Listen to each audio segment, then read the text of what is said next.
Welcome, CEO fans, new and old, to the premiere of CEO Friday Night Homicide on WrestlePlanet. I am your commentator, Billy Rival, and I have the honor of being joined by my good friend and CEO social media manager, Sydney Spencer Steven, who's filling in for the recently fired Vic Barber as our color commentator. How you doing, Sid? I'm pretty well. I'm doing really good. This is my first time doing a commentary, color, or play-by-play either. It's actually my first time in person at one of these shows. But I'm just looking forward to not letting down all the homicidal maniacs out there. Friday night forever. Yeah, that's the spirit, man. That's the spirit. Friday night till the day I die. Homicide to the end. All right. Our card for the WrestlePlanet premiere is absolutely stacked, and we are going to be opening and closing with a quarterfinals and semifinals match, respectively, for the World Executive Title Tournament. Here's a look at the bracket so far. In last week's main event, Beat Bronto defeated Hoei Goyo. Beat Bronto being a returning legend and actually the inaugural CEO Executive Champion. He defeated Hoei Goyo to clinch his spot in the semifinals. And our opening match is a quarterfinals match to see who will, fight him in the semifinals. Damn straight, Sid. And that match will be between Rojo Alamo and The Stroke, who happens to be the last man not named Rushmore to hold the executive title before Rushmore's 3-year reign of terror. And in our main event, demon-possessed business magnate DEITY will face off against Calvin Green, a 16-year-old, bright-eyed, young lion who's making his way through this tournament in something of a modern Cinderella story. And the winners of both semifinals matches will meet in the ring at CEO Goes Postal on June 2nd. July 2nd. July 2nd. Attaboy, Sid. Oh, and not a minute too soon, let's get this show on the road. Thank God it's Friday Night Homicide, and welcome to our opening contest. Ladies and gentlemen, our first combatant, hailing from Toronto, Ontario, Canada, and weighing in at 223 pounds, he is The Stroke! Ever since the 3-year reign of our former champion, Rushmore, was put out to pasture as a result of a car crash, I don't think we've ever seen a single competitor sit. I don't think we've ever seen, in any company, anyone as hungry as The Stroke is right now. The fact that this was the guy who started at number 1 in the Pandemonium Rumble, and he's the only one to start at number 1 and make it all the way to the end, win the whole kielbasa. The fact that isn't even a footnote on this guy's declassified document, what else is there to say? You ready to pull the trigger on me, old timer? You got your number down. Well, you better get ready. Oh, but here comes the old timer, Mr. Rojo Alamo, and his opponent, hailing from San Antonio, Texas. He is the not-so-alone Ranger, the Grappling Gaucho, the white hat of CEO Homicide. He is Rojo Alamo. You know, when I was like a kid, when I would buy the CEO playsets, I had 3 of these. I had 3 of him.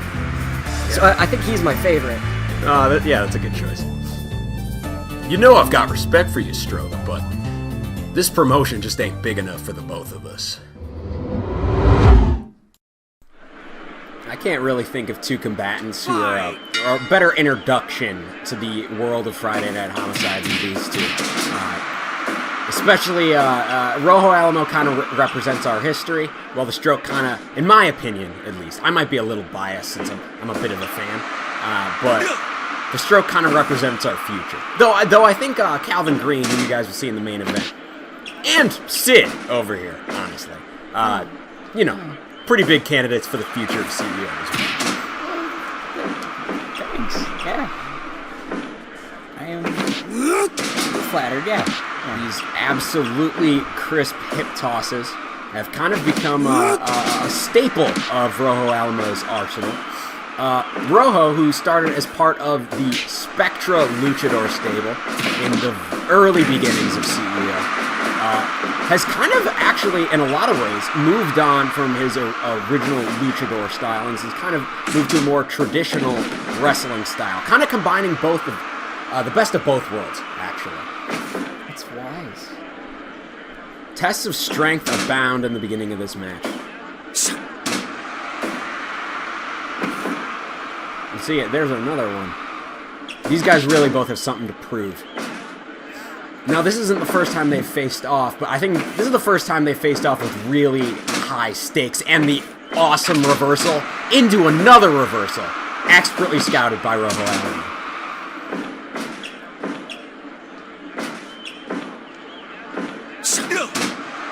But these low drop kicks, they really aren't doing it. And it's a strike contest, so we know all these are going to hit home. And the Stroke, who is an expert striker, gets the best of him and finishes off with a frog splash. Let's see where he goes for next. And a missed kick. Honestly, not impressive. I usually expect a bit better from him. Reversal. Cutter from the top. Cutter looked like butter. What was that? Cutter looked like butter. Yeah, a little. Kind of a slap fight at this point, but... Alright, down on the ground. Oh! I thought he was going to go for a sling blade. Usually a big setup into something much stronger. Those middle kicks are like getting shot in the gun. Ooh, and a submission. Give up. Rojo, it's not unknown for him to end in a match by tapping somebody out, but, you know, usually excels in more big, single, powerful hits. Like the Tumbleweed Buster, or some sequence after his Sling Blade.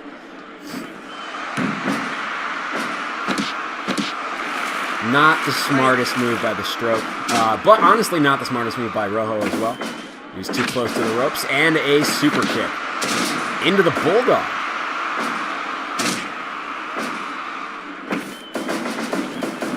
Going for another Sling Blade. The Stroke dodges out of the way, but did not expect the Samoan drop. Phoenix Splash. That's brutal. That is an arrow from the quiver of ex-wife and ex-tag team partner Tangerina, who's also a part of Spectre, and a gorgeous Falcon Arrow. Always one of the Stroke's bigger surprises. People never expect it to put people away, but it more often than not does. You're getting all sniffly.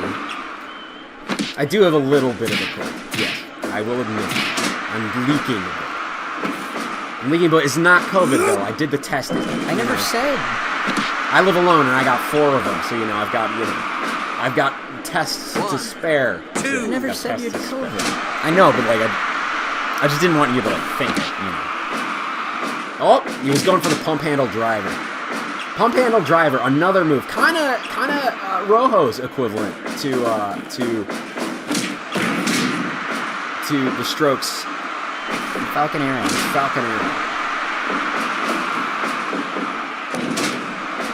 Thanks. No problem. Oh my god. He was going for some sort of suplex, but Rojo hit him with a Bulldog of his own and a Phoenix Splash. It's often not... Oh, shit! That was a Lonely Knights bomb, and if that doesn't put him away, only one other move will. And that's the Master Stroke.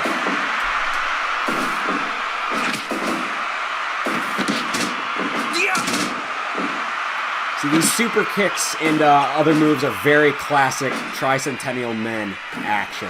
Which, if you're a newcomer from WrestlePlanet, the Tricentennial Men are one of the best tag teams, not only in, I don't know what the fuck that was, but not only in wrestling history, or not only in CEO history, but but also wrestling history. The Stroke and Brian Century had three terrific runs as the CEO Tag Team Champions. With a style that is actually quite dissimilar from what Stroke uses as single stuff. More suplex, amateur wrestling based.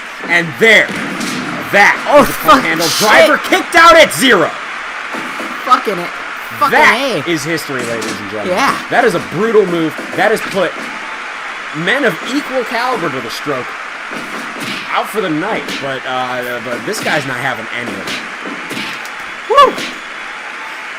Oh, and he's screaming. He's screaming for blood. And he's taking a breather. Screaming for blood, taking a breather. Usually, one follows the other. It's not unusual, Nobody's a god, except Deity claims to be a god. Again, boneheaded move, just running into the turnbuckle like an idiot. Phoenix Splash probably deserves that. Honestly, probably deserved a 3 on that one, but something is supernatural there in the Stroke. Another pump handle driver. 2. I thought that was a fucking 3. I could have sworn that was a 3. Woo! And Rojo takes a breather. Dumps him out of the ring to take the breather. Usually he'll, capitalize on a move like that with a suicida. But this time, discretion wins out over cooler heads prevail. Cooler hats. White hats. Like a good guy cowboy. And the Boston Crab. Jesus Christ. That's new. I haven't seen Rojo. Right on the chin. This is classic Tricentennial. The super kick into the Tiger suplex. Almost a 3. Like a 3.29 repeating on that. And a Falcon Arrow. Crisp as that. That was a crazy rotation. 2.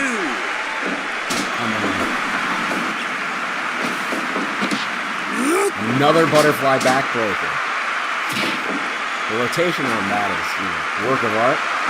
Even more of a rotation that is a work of art, that Phoenix Splash. That Tangerina special. And another. Is he going for the same combination? Oh, no I way. think he is. Fuck yeah. Again, how that was not a 3? No, Master Stroke! And the Master Stroke for the win, it's gotta be. No. 3. And it Fuck is. you. And it is. Oh, what's that? That is not the Stroke's entrance music. That is Beat Bronto coming to the ring. It doesn't get old seeing this guy. It doesn't get old. It doesn't feel like he should be back, but he fucking is. Now, I gotta come here and congratulate you, man. Not only on the excellent match, but, I've been around the block a few times. I know how hard it is to put Alamo down for the 3. So everybody give this man a round of applause.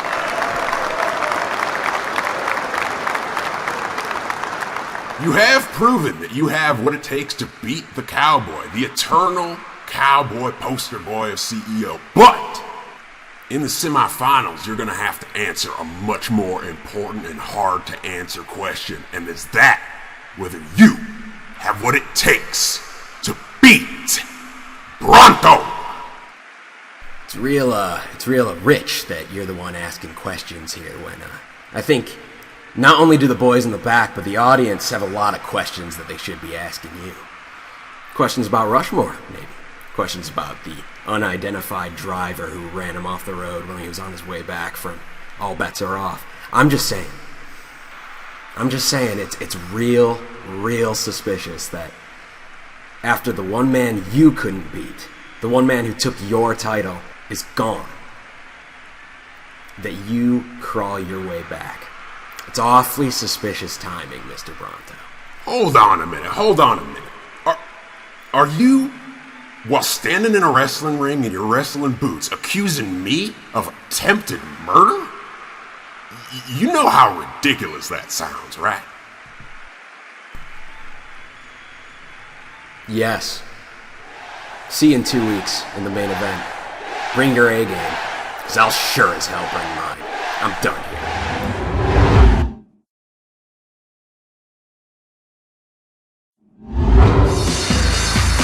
Back to regularly scheduled programming. This is a tag team match, a non-title tag team match between our champions, the Bitches, and they're taking on the Comedy Express. Who, I mean, you guys won't get to see their entrances, but they're a couple of jokers, if you know what I mean. Yeah. Hey, what, Billy, would it be a problem if I ran to the bathroom? Like, I promise it would take, like... No, go ahead. I'll be back before the end of the match. I don't even care. Ain't we fighting a literal fucking jester tonight, ain't we, baby? Yeah.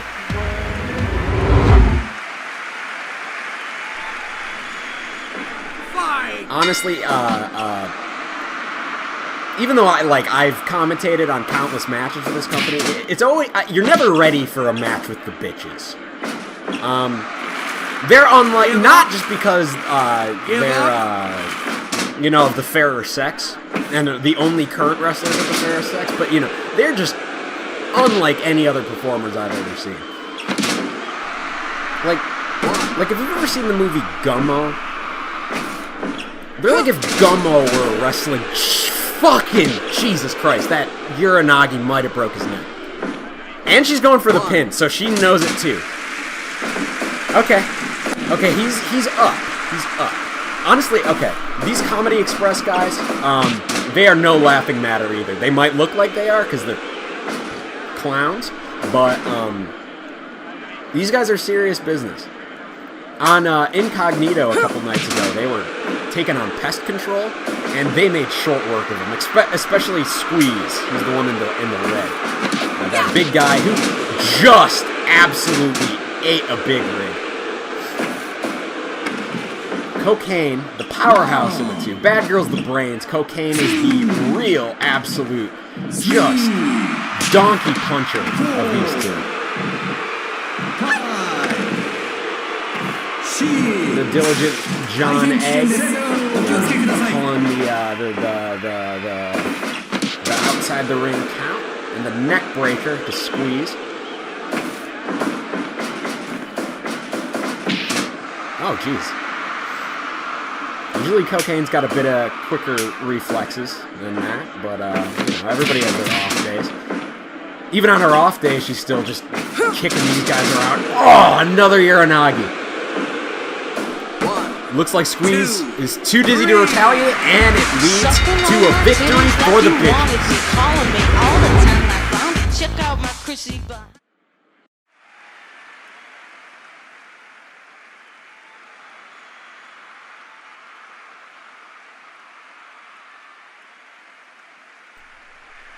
Are we live, or what's going on? Yeah. I'm sorry. We're good. Where is that a big gulp? No, it's just a gulp.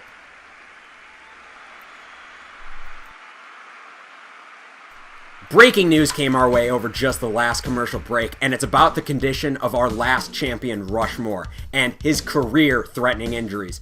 Now, last time we heard anything about his condition, it was from his wife, Eleanor Rushmore, who sent in this photo. Which obviously isn't a very encouraging sight, but a string of recent tweets from Eleanor have actually brought some good news. At-Wife Champion said, update on the True Champ situation. Still alive, barely breathing, but out of the coma. And these docs said that there was a 97% chance he'd never come out in the first place? Hashtag professionals my ass. Hashtag whingebag. Hashtag get well Rushmore.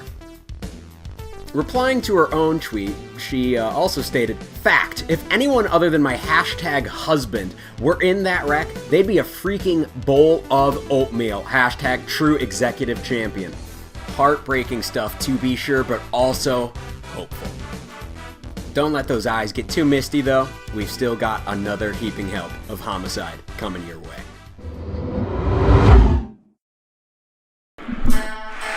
The following match is scheduled for one fall.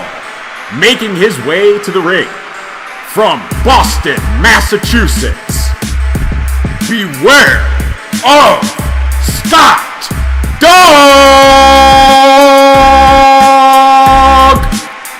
Yeah, that's our wonderful ring announcer, Lyndon LaRoche.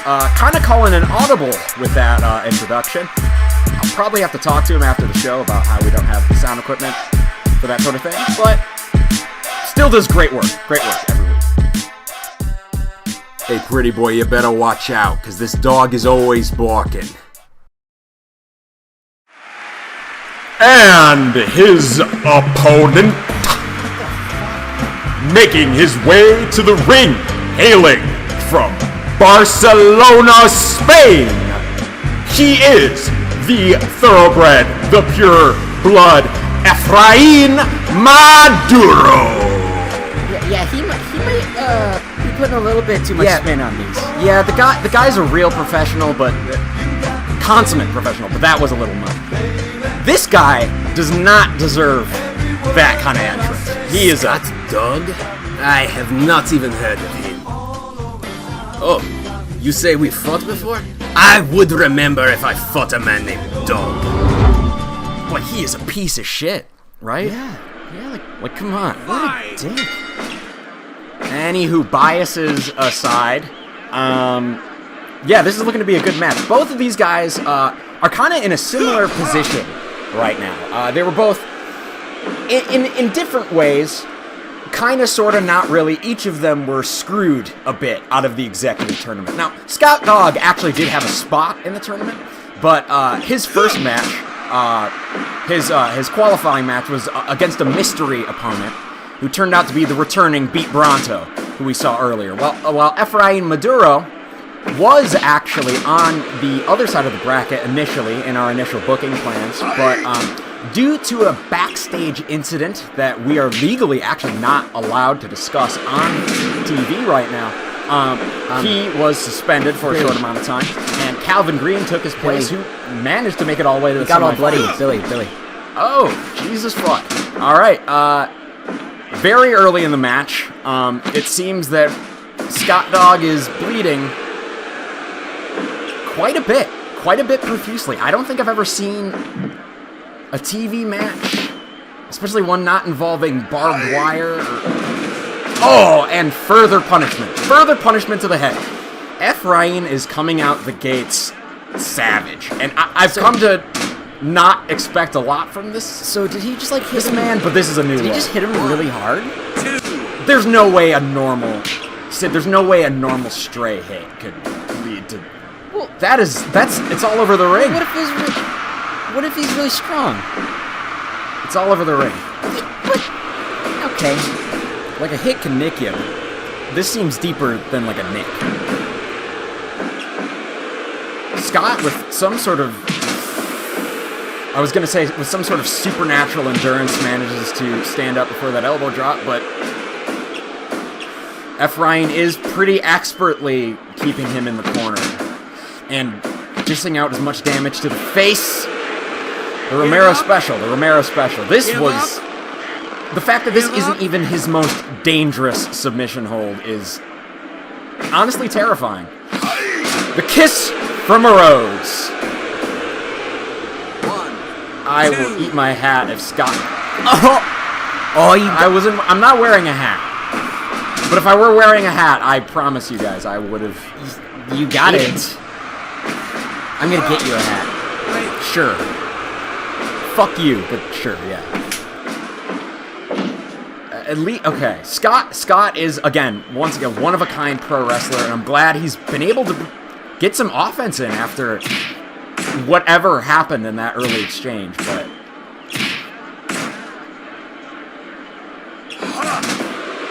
the kind of offense he's dishing out compared to what Efrain is, like that early Northern Lights bomb compared to that body slam, like Efrain is just so far ahead in the kind of just damage he's been dealing.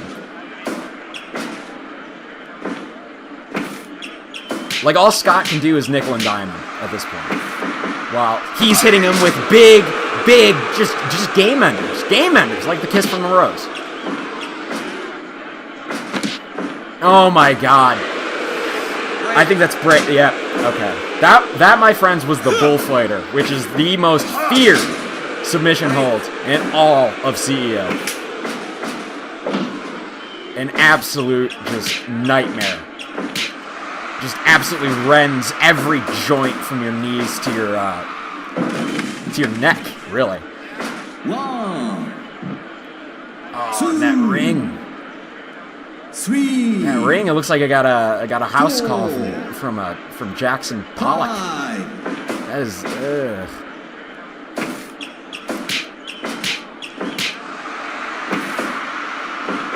See, this is a pretty quiet crowd. I think it's more just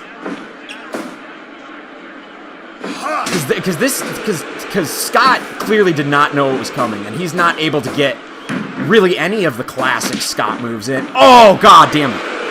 Give up. That's another bullfighter. That's another bullfighter. Listen to those Give boos. I gotta call shenanigans on this match. Shenanigans. Really, yeah, that's the only word. Yeah, it's Shenanigans. yeah, you're right. This guy is fucking dick. Oh my god. See, I don't even think Scott was in the frame of mind to hit a move after that. He was just breathing, just taking the time to breathe. Oh, that's something. Just his fingers were just brushing the ropes, barely. Oh, that couldn't have hurt Ephraim much more than it hurt Scott. And the gory cutter.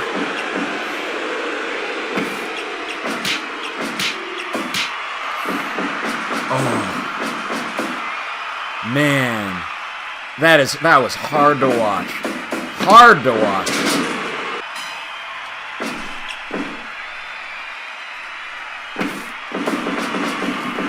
Oh, Scott really should not be expending any excess energy right now. 2, 3. Horrible match. Horrible match. He said he didn't even know his name. I don't know why that is the kind of match that just happened, but I guess Ephraim was just venting his frustrations with the many troubles he's run into with the company as of late. Just all out on Scott Dog. Yeah, I don't even fully understand what happened, but I'm sure we're gonna have some experts review the tape and just see almost definitely. What did Ephraim do? Like, how did that end up that way? Yeah, that is not just a possibility. It's not just a maybe that we are going to review and tell you, give you guys the full picture. That is a promise. But you know, enough sober talk. We have to move on to our main event, which is our tournament semifinals match between Calvin Green and DEITY. Entering now is the first combatant in tonight's main event. Hailing from Santa Monica, California, he is the Californian Dream, Calvin Green! So you can call it luck, you can call it grit that he's made it this far in the tournament. Doesn't matter. What is undeniable is that this guy has performed miles above expectations. He wasn't even supposed to be in here to begin with, but he still managed to go face-to-face with two-time exec champion JJ and E, which that is not an easy feat. And it wasn't a decisive match at all, but it burned the house down. And now this guy is just the absolute darling of the fan base. You're asking me if I got anything to say to DEITY? Yeah, 3 words. Let's fucking go!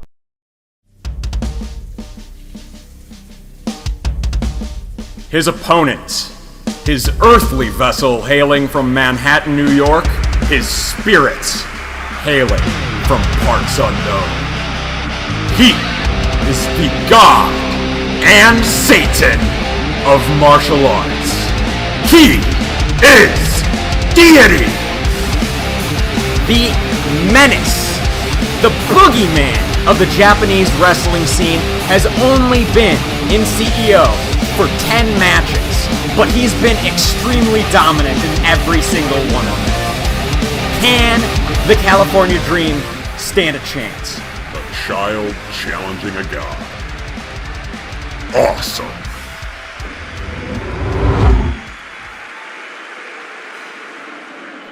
Fight! This is probably going to be the closest we're ever going to get to see a real-life Karate Kid type situation ever, really. In any, not just in CEO, just in any sport. This is a crazy, an underdog versus an undergod. That's the coolest. If this was on pay-per-view, that's how I would sell it. We might have honestly sold it like that in some commercials. I don't know. Good. I haven't really talked with marketing, but That is the coolest shit I've ever heard. yeah, it's pretty cool. It's pretty cool. I'm very proud of it. Again, Deity is big on the. He's just a spirit that thirsts for battle. So of course he'll be big on the strike contests, the tests of strength, just anything he can. Ooh, the butterfly backbreaker. It's been a favorite of the night so far. And lots of chops, lots of chops while he's down.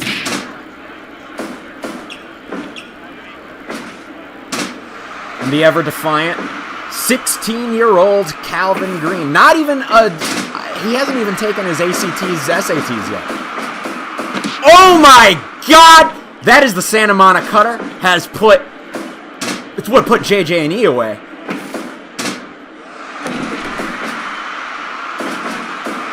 But again, I think it honestly might have been way too early. Calvin, he's a kid, so he's got the cockiness of a kid, Probably not the most well thought out, using it this early.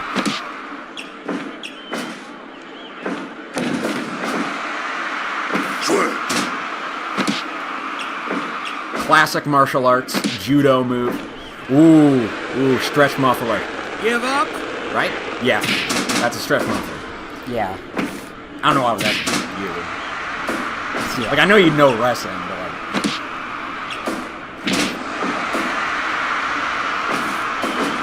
You know wrestling like how I, know cooking. Jesus. You can't cook for shit. Takes a lot of power from a kid to lift a man of that size. To even get that, even get a guy of that size to flinch at a forearm, But he's doing it, and he's this is on its way to being longer than any other Deity match in the company so far. So that, at the very least, is something. Ooh, fist drop from the top rope did not pay dividends. Oh, that's a wrestling move? Usually he goes for 3 of those. Yep. Oh. It's like a dog playing with a toy. It's like a fucked up. It's like a fucked up dog, like a demon dog, like a fucking god and Satan of martial arts dog. What the Holy fuck? shit! See, it's when Deity. It's when Deity does stuff like that that makes me believe maybe this guy is actually possessed by a demon that, like he claims, like a demon of pure war, just a being that just actually eats combat, just eats raw challenge. Because that's what he says he is. That's what he's gone on record saying, that's what's inside his earthly vessel. Oh, and the knee. That brutal knee. That brutal knee has... I don't believe it's killed anyone, but it's put people in comas. Most definitely. But he's still got the wherewithal to pull up that brainbuster. I don't know where he keeps it.